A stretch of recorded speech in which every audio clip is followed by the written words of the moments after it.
Good morning, afternoon, or evening, everyone. Welcome to our deep dive into one of the most fascinating and controversial chapters in American history, the War on Drugs during the 1970s. Today, we're going to explore how a complex mix of genuine public health concerns, political opportunism, Cold War paranoia, and racial tensions birthed policies that continue to shape our society today. Before we dive in, I want to set the scene. Imagine it's 1970. The Vietnam War is raging. The counterculture movement is in full swing. Richard Nixon has just taken office, and drugs, from marijuana to LSD to heroin, have become central to American cultural and political discourse. By the way, the accompanying reading is a comprehensive timeline of the drug war from 1970 to 2000. So, Part 1: The Roots of American Drug Culture. To understand the 1970s war on drugs, we need to first understand how America became a society where drug use was prevalent enough to trigger such a response. The post-World War II era saw several factors converge to create new patterns of drug use in America. First, the Beat Generation. In the late 1940s and 50s, writers like Jack Kerouac, Allen Ginsberg, and William S. Burroughs began exploring altered states of consciousness and rejecting conventional social norms. Their work influenced a generation of young Americans to experiment with drugs as tools for spiritual and creative exploration. Second was the post-war pharmaceutical boom.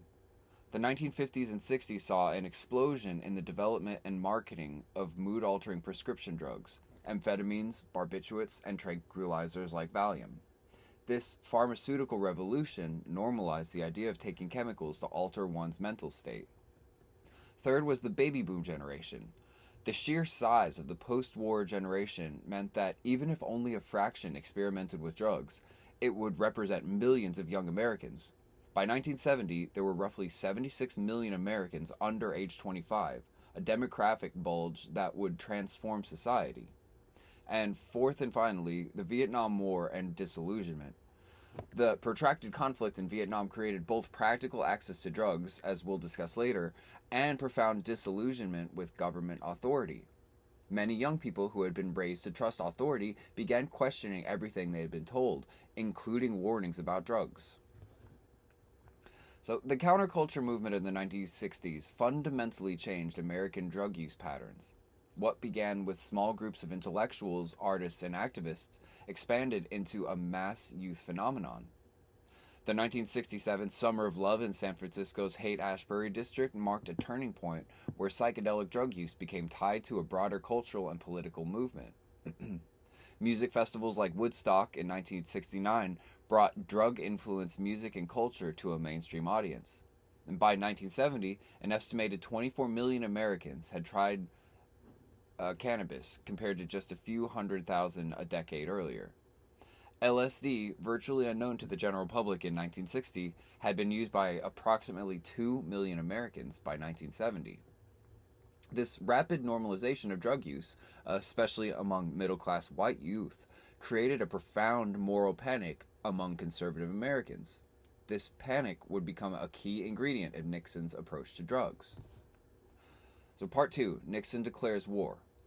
On June 17, 1971, President Richard Nixon stood before the American public and uttered these fateful words, quote, "America's public enemy number one in the United States is drug abuse.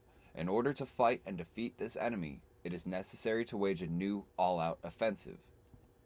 And with this declaration, Nixon officially launched what would become known as the War on Drugs. But what was really behind this new offensive? The official narrative was straightforward. Drug abuse was destroying American communities and threatening the nation's youth. The solution? Enhanced enforcement, stricter sentencing, and a coordinated federal effort to eliminate drug supply and demand. But there was much more beneath the surface. John Ehrlichman, Nixon's domestic policy advisor, revealed in a 1994 interview something quite shocking about the administration's motivations. Quote, "The Nixon campaign in 1968, and the Nixon White House after that, had two enemies, the anti-war left and black people. We knew we couldn't make it illegal to be either against the war or black, but by getting the public to associate the hippies with marijuana and blacks with heroin, and then criminalizing both heavily, we could disrupt those communities. We could arrest their leaders, raid their homes, break up their meetings, and vilify them night after night on the evening news. Did we know we were lying about the drugs? Of course we did. And this startling admission reveals a darker motivation behind the war on drugs. It wasn't just about public health. It was about political control and racial targeting. The cornerstone of Nixon's drug war was the Comprehensive Drug Abuse Prevention and Control Act of 1970, which established the scheduling system we still use today. It classified drugs into 5 categories or schedules based on their potential for abuse and medical value. Schedule 1 was high potential for abuse with no accepted medical use, like LSD, heroin, and, for some reason, cannabis. Schedule 2 is high potential for abuse, but with accepted medical uses, like cocaine, methamphetamine, and so on down to Schedule 5. Interestingly, this scheduling wasn't always based on scientific evidence. Marijuana, for example, was placed in Schedule 1 despite significant debate about its harms and potential benefits, a decision that reflected political and cultural attitudes more than pharmacological reality. So, in 1973, Nixon established the Drug Enforcement Administration, or DEA, to consolidate and coordinate all federal drug control efforts. This marked a significant shift from treating drug use as primarily a health issue to framing it as a criminal problem requiring aggressive law enforcement. The DEA's initial budget was $75 million with about 1,500 agents. Today, it has grown to a budget of over $3 billion and more than 10,000 employees. This expansion reflects how the war on drugs became an increasingly dominant focus of federal policy and spending. So Nixon's drug war was a masterful political strategy. It allowed him to appeal to his, quote, silent majority of conservative voters concerned about social change, to create a framework for targeting his political enemies without explicitly saying so, position himself as a defender of public health and safety, and distract from the increasingly unpopular Vietnam War. By framing drug users as enemies in a war, Nixon helped establish a paradigm that would persist for decades, one that prioritized punishment over treatment, enforcement over education, and criminal justice approaches over public health solutions. Part 3. The Racial Dimensions of Drug Prohibition. The racist origins of drug prohibition. So long before Nixon, American drug policy had been intertwined with racial fears and prejudices. To understand the 1970s, we need to recognize the historical context. The very term marijuana, or marijuana with an H as it was originally spelled, has racist origins. Prior to the 1930s, Americans typically called this plant cannabis, and it was available in many medical preparations. The shift to using the Spanish-sounding term marijuana was a deliberate strategy by prohibitionists like Henry Anslinger, the first commissioner of the Federal Bureau of Narcotics. By emphasizing the foreign-sounding Mexican name, Anslinger could link the drug to xenophobic fears about Mexican immigrants in the 1930s. Headlines warned about the marijuana menace and how this Mexican drug was causing violence and insanity. Anslinger himself claimed, quote, there are 100,000 total marijuana smokers in the U.S., and most are, I don't like this word, so most are N-words, Hispanics, Filipinos, and entertainers. Their satanic music, jazz, and swing result from marijuana use. This marijuana causes white women to seek sexual relations with N-words, entertainers, and any others. This rhetoric helped pass the Marijuana Tax Act of 1937, effectively criminalizing cannabis nationwide.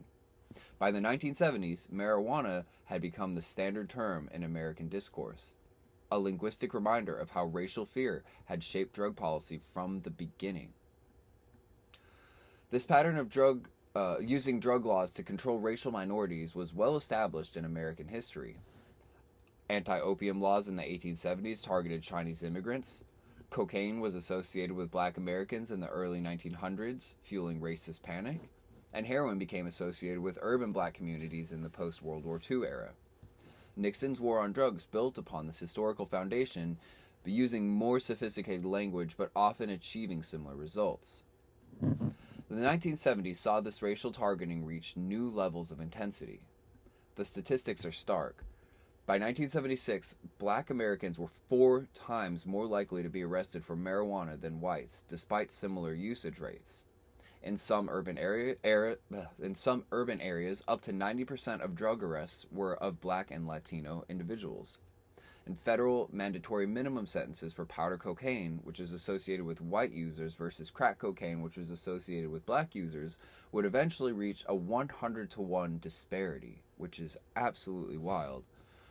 And these disparities weren't accidentals. They reflected both implicit bias and explicit policy choices. Drug surveillance and enforcement were concentrated in urban areas with large minority populations, and white suburban drug use often went uninvestigated. And the media portrayed drug problems in racialized terms, with, quote, inner-city drug dealers becoming a coded reference to black men. And bail and sentencing policies disproportionately impacted the poor, a category in which minorities were overrepresented anyway due to systemic discrimination. So the consequences of these disparities went far beyond individual arrests. Entire communities faced destabilization. Families lost breadwinners to incarceration. Children grew up with parents in prison. Voting rights were permanently lost due to felony convictions. Employment opportunities vanished with criminal records, and community trust in law enforcement eroded. Black and Latino leaders began recognizing the war on drugs as a new form of social control. Activist and scholar Angela Davis observed in the mid-1970s that, quote, the prison has become a black walled ghetto in which concentrated numbers of men of color are isolated from society. This observation would become even more pertinent in later decades as drug incarceration rates soared. Now, let's dive into one of the most bizarre chapters in American drug history, the government's own experimentation with psychedelics. While the government was criminalizing LSD for the general public, the CIA had been experimenting with it for years under Project MKUltra, often called the, quote, mind control program. MKUltra began in the early 1950s during the height of Cold War paranoia.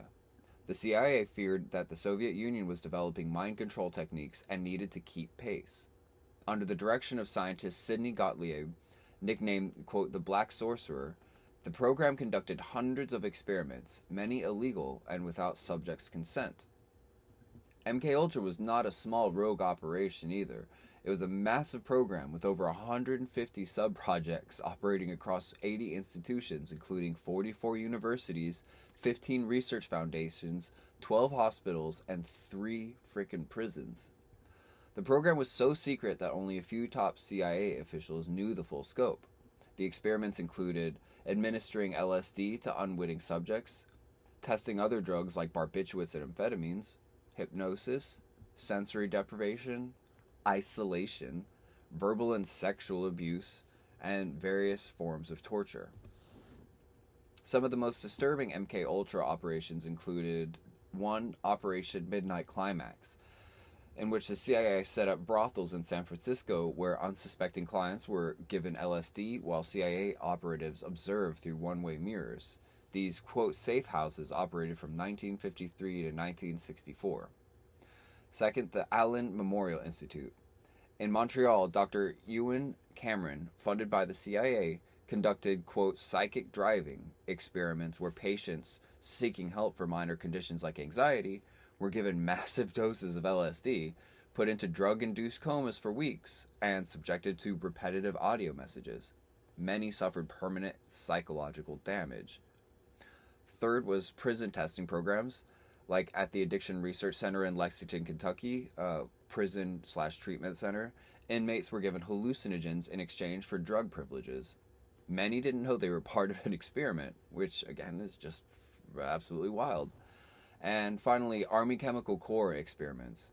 At Edgewood Arsenal in Maryland, military personnel were exposed to various psychochemicals, often without proper informed consent. MKUltra touched the lives of several notable individuals. Ken Casey, author of One Flew Over the Cuckoo's Nest, was introduced to LSD through MKUltra experiments while at Stanford University. His experiences led him to become a major countercultural figure promoting psychedelics. Ted Kaczynski, later known as the Unabomber, participated in psychological experiments at Harvard that some researchers have linked to MKUltra adjacent programs. And if you don't know about him, look him up. That's pretty wild. And there's some pretty good evidence to think that it had a, pretty good impact on what he would go on to do.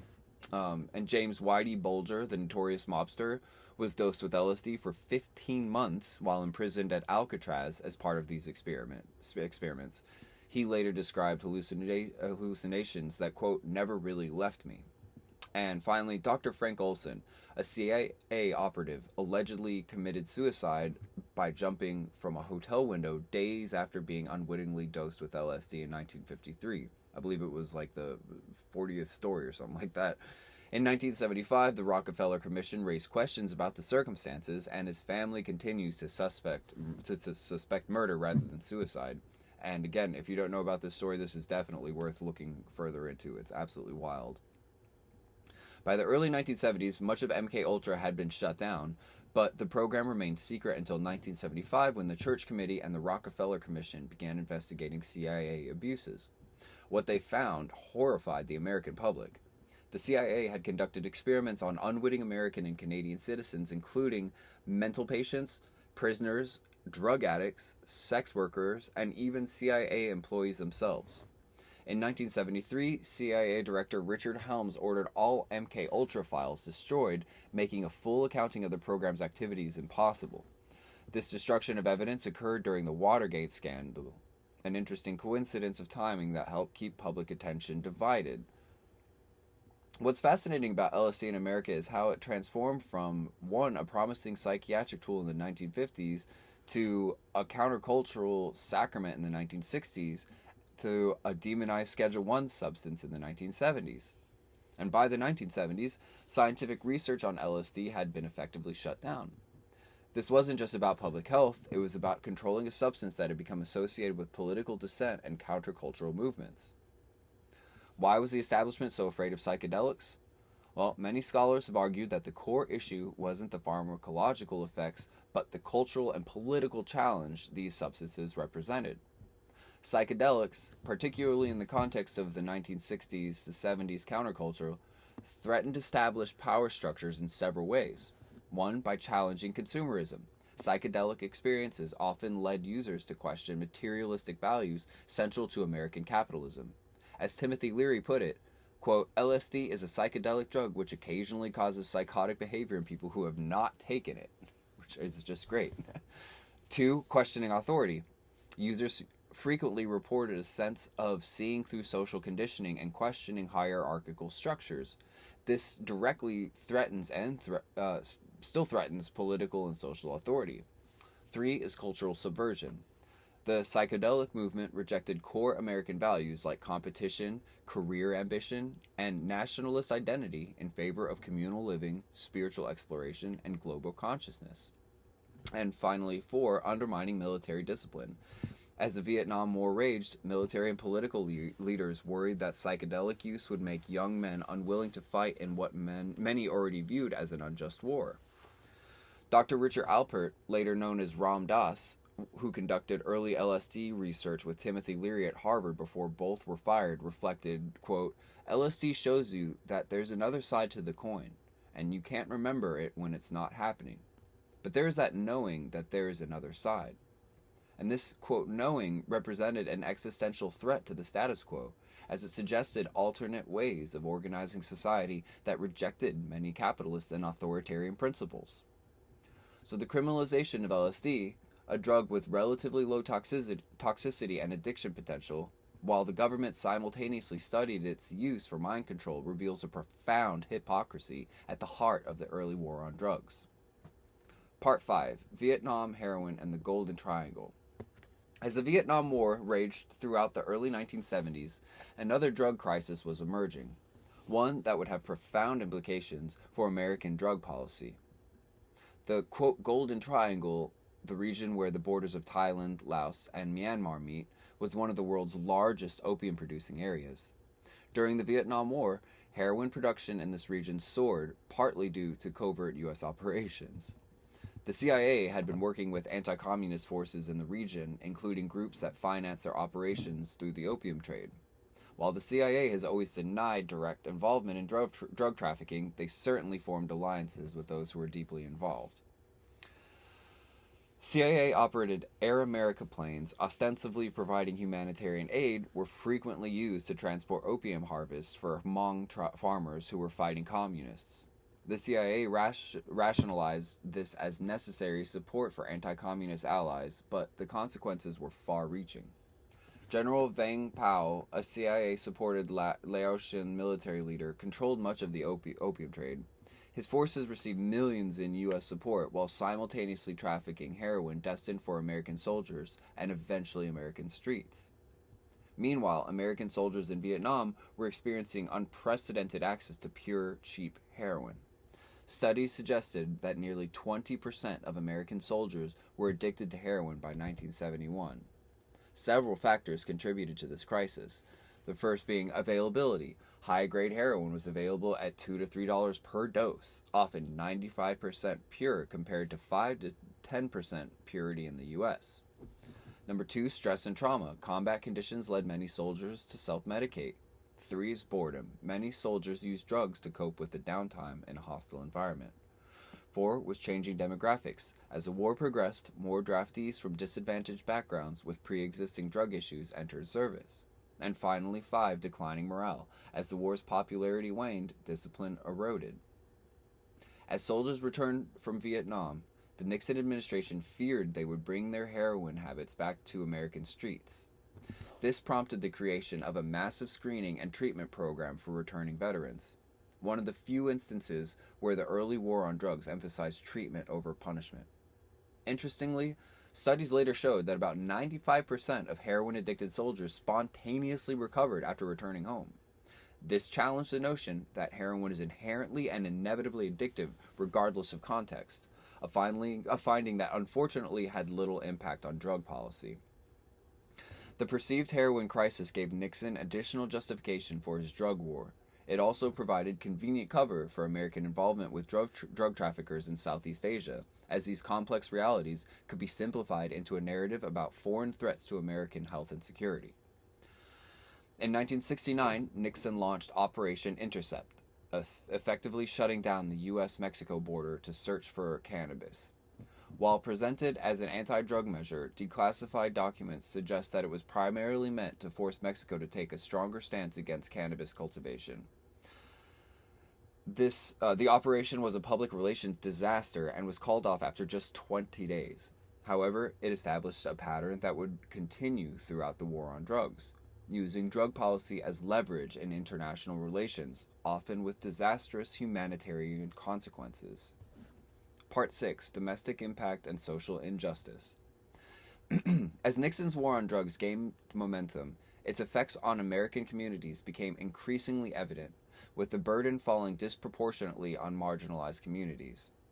Despite similar rates of drug use across racial groups, enforcement of drug laws fell disproportionately on Black and Latino communities. In major cities, drug arrests skyrocketed, with people of color bearing the brunt of this enforcement. So let's look at some specific examples. In New York City, Black individuals were arrested for drug offenses at rates 5 to 7 times higher than whites during the early to mid 1970s. In Washington, D.C., over 80% of drug arrests in 1975 were of Black individuals, despite making up only 70% of the population and using drugs at rates similar to whites. In California, Latino arrests for cannabis possession increased 277% from 1970 to 1976, far outpacing population growth. The 1973 Rockefeller drug laws in New York became a model for harsh drug sentencing across the nation. These laws mandated a minimum 15-year sentence for possession of just 4 ounces of narcotics, the same penalty as for second-degree murder. The impact was immediate and severe. New York's prison population doubled in the decade following implementation. And by 1979, 90% of those incarcerated under these laws were Black or Latino. And the laws became a template for other states, accelerating similar legislation nationwide. The war on drugs reinforced systemic inequality through multiple mechanisms. The first being selective enforcement. Police focused drug enforcement in neighborhoods where they could make the easiest arrests, typically urban areas with visible street level dealing, rather than suburban areas where drug use was equally prevalent but less visible. Second is pre-trial detention. Cash bail systems meant poor defendants, disproportionately people of color, remained in jail awaiting trial while wealthier defendants could purchase freedom. A third is legal representation disparities. Public defenders, handling the majority of drug cases for low-income defendants, were chronically underfunded and overwhelmed, with caseloads sometimes exceeding 100 active cases per attorney. Fourth was housing discrimination. Drug convictions made individuals ineligible for public housing, creating cycles of homelessness and further marginalization in affected communities. And fifth was loss of political power. Felony disenfranchisement laws meant drug convictions strict voting rights from growing segments of minority communities, weakening their political voice precisely when they needed it most. And communities did not accept these injustices passively. The 1970s saw the emergence of organized resistance to drug war policies. For example, the National Organization for the Reform of Marijuana Laws, or NORML, founded in 1970, began challenging marijuana prohibition. The American Civil Liberties Union, or ACLU, started documenting and litigating cases of racial discrimination in drug enforcement. And community-based organizations in black neighborhoods established alternative treatment programs that rejected the criminal model. And the Black Panther Party incorporated anti-drug war activism into their broader platform of resistance against state oppression. As activist Audre Lorde wrote in 1970, "The master's tools will never dismantle the master's house." Many in affected communities recognized the war on drugs as the new master's tool of control and sought to develop community-based alternatives. So behind the statistics were human lives. Let's consider these examples. David Crowder, a 19-year-old black man from Harlem, received a 15-year sentence in 1974 for possession of an ounce of cocaine, his first offense. A white college student arrested the same month for the same amount received probation. Maria Fuentes, a 22-year-old Puerto Rican mother of two, served as a courier to pay for her daughter's medical bills. Arrested with 3 ounces of heroin in 1973, she received 15 to life under the Rockefeller laws. Her children entered foster care and were eventually adopted by others as she served her sentence. And James Taylor, a Vietnam veteran struggling with PTSD and heroin addiction acquired during his service, sought treatment in 1972 but was arrested in a suite before he could enter the program. He spent 7 years in prison while similar veterans who had entered treatment programs recovered and reintegrated into society. These stories multiplied by the thousands across American cities, creating generational trauma in affected communities that continues to this day. In Part 7, Resistance and Reform. Not everyone supported Nixon's approach. By the mid-1970s, a reform movement was gaining ground. In 1972, the National Commission on Marijuana and Drug Abuse, appointed by Nixon himself, recommended decriminalizing marijuana possession, a recommendation Nixon immediately rejected. In 1973, Oregon became the first state to decriminalize marijuana. And by 1978, 10 more states had followed Oregon's lead. The Carter administration initially seemed poised to reform federal drug policy.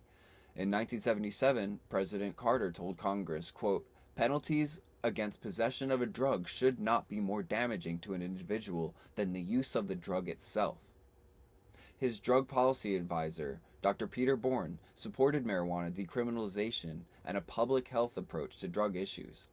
However, this reform momentum would soon be lost in the escalation of the drug war in the 1980s, but that's a story for our next lecture. In Part 8, the cultural context. The 1970s witnessed a fascinating cultural conversation about drugs that reflected the tensions in society. For example, the rise in cocaine in rock, disco, and especially the recording industry, like songs like Eric Clapton's Cocaine in 1977 and Funkadelic's Comin' Round the Mountain in 1974 reflected complex attitudes towards drugs. And the emergence of reggae in America brought Rastafarian perspectives on cannabis. The French Connection in film glorified drug enforcement in 1971. Superfly in 1972 portrayed a cocaine dealer as an anti-hero, and Panic in Needle Park in 1971 showed the devastating effects of heroin. In literature and journalism, Hunter S. Thompson's Fear and Loathing in Las Vegas in 1971 presented drug use as both destructive and a form of resistance, and Tom Wolfe's The Electric Kool-Aid Acid Test, published in 1968 but hugely influential in the early 70s, documented the psychedelic movement. Wonderfully so, I might add. They're both amazing reads. This cultural conversation was far more nuanced than the government's, quote, just say no messaging, reflecting the American public's complex and often contradictory attitudes towards drugs. So, in conclusion, as we wrap up our exploration of the 1970s war on drugs, let's consider its lasting impact. One, the institutional legacy. The creation of the DEA and the scheduling system fundamentally changed how America approaches drugs, shifting from a health-focused to a crime-focused paradigm. Second, political legacy. The war on drugs established a template for using drug policy for political gain, something we'll see continued in subsequent decades. Third is social justice legacy. The targeting of minority communities set patterns of enforcement that would intensify in the 1980s and 1990s, contributing to mass incarceration and undermining progress towards racial equality. And fourth, international legacy. The precedent of using drug policy as a tool of foreign policy would expand dramatically, affecting countries from Colombia to Afghanistan. And finally, fifth, cultural legacy. The war on drugs created deep contradictions in American society, between freedom and control, between scientific evidence and moral panic, between treatment and punishment, that remain unresolved today. The 1970s marked just the beginning of the war on drugs. And as we'll explore in our next lecture, the 1980s would bring an intensification of these policies under President Reagan, the crack epidemic, and a further escalation of penalties and enforcement. So thank you so much, and I'll see you in the next one.